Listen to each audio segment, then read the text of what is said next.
warahmatullahi wabarakatuh. Materi perbandingan untuk bagian ke-7.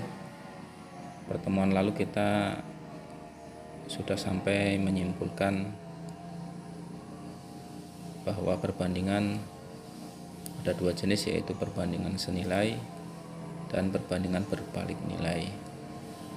Perbandingan senilai contohnya ini ya, berarti semakin banyak bekerja maka luas tanah yang dikerjakan juga semakin luas. Kemudian untuk perbandingan berbalik nilai itu contohnya pada kecepatan dengan waktu.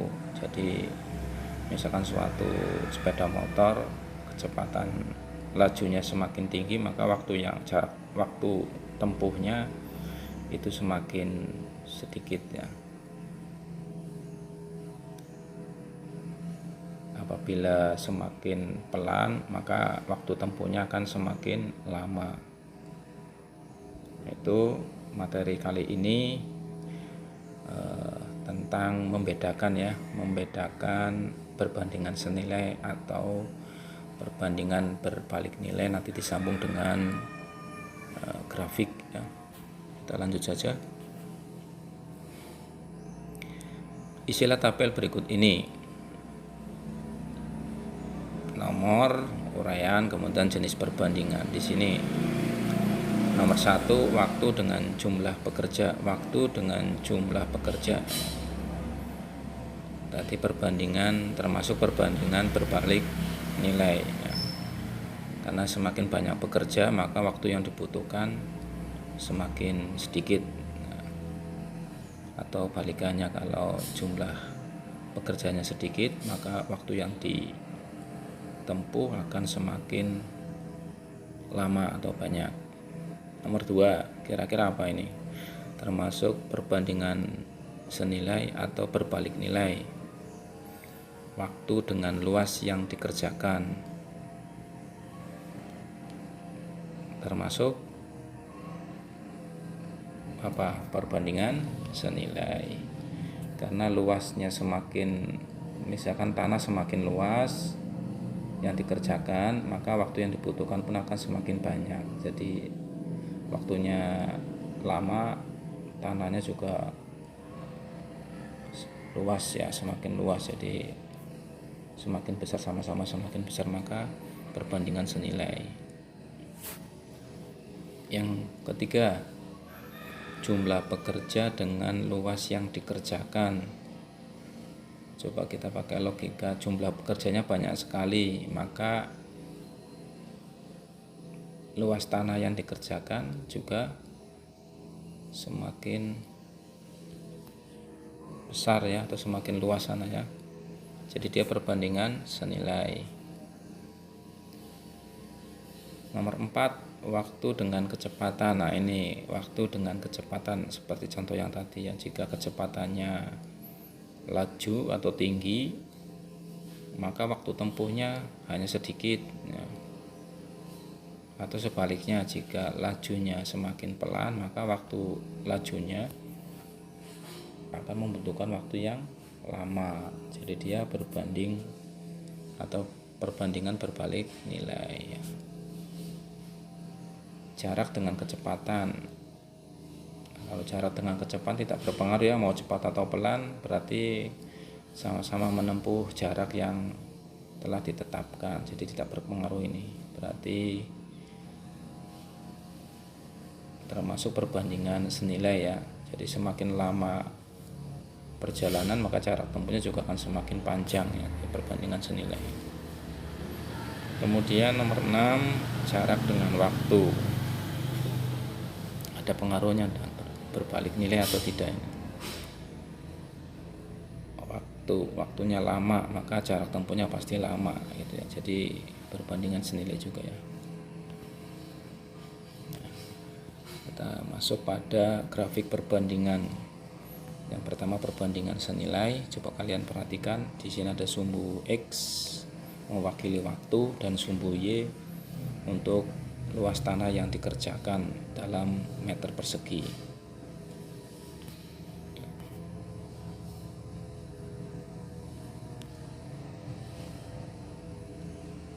ini ya, grafik perbandingan senilai itu miring ke kanan ya.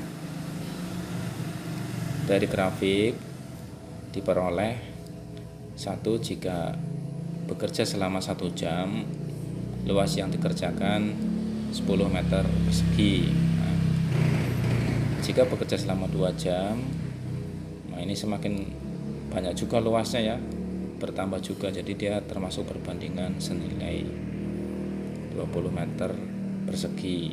Jika bekerja selama 3 jam luas yang dikerjakan 30 meter persegi. Yang terakhir, jika bekerja selama 3 jam, ini 3 jam lagi nih ya, ini yang keempat, oh sama, ini yang 3, 4 sama, saya 4 jam ya, yang ini 4 jam, 4 jam maka berapa, 40 ya, dan seterusnya. Baik, kita lanjut pada grafik perbandingan berbalik nilai.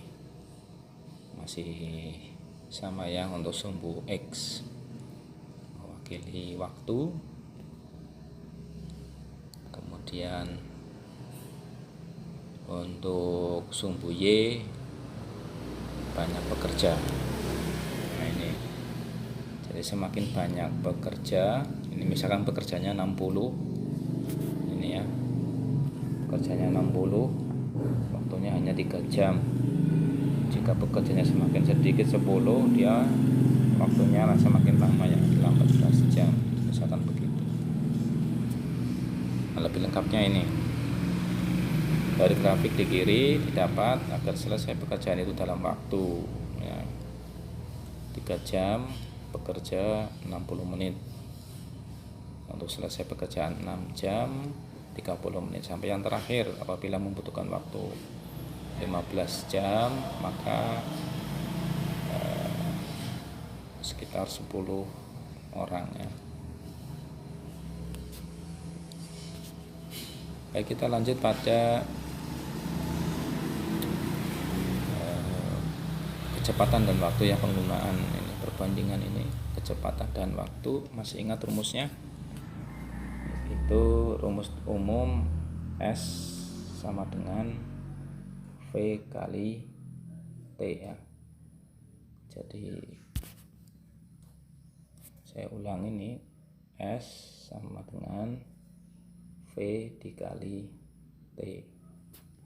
Untuk S itu jarak ya, ini jarak ini, kemudian V itu kecepatan,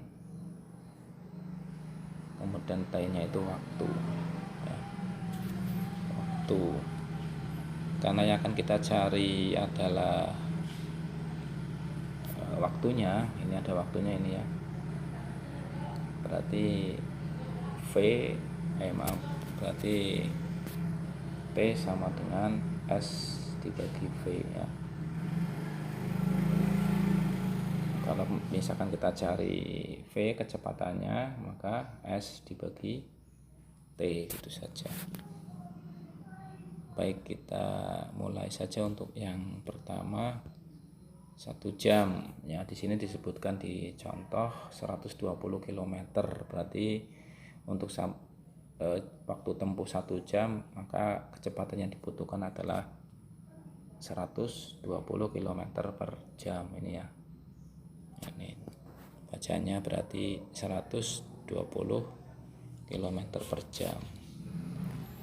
Nah, untuk kecepatan 80 km per jam itu untuk waktu yang diperlukan 1,5 jam. Nanti sama rumusnya ya, berarti T sama dengan S dibagi V.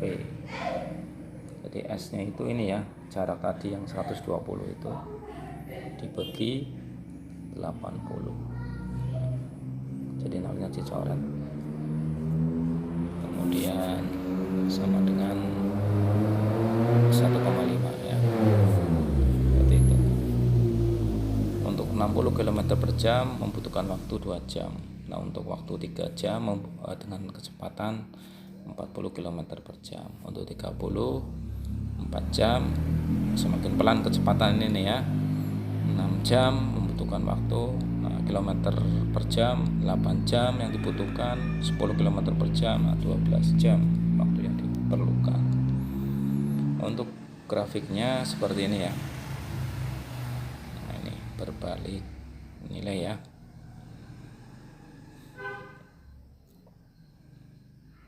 Nah, ini 1,2, jadi yang di bawah sini itu mengenai waktunya ya, ini waktu.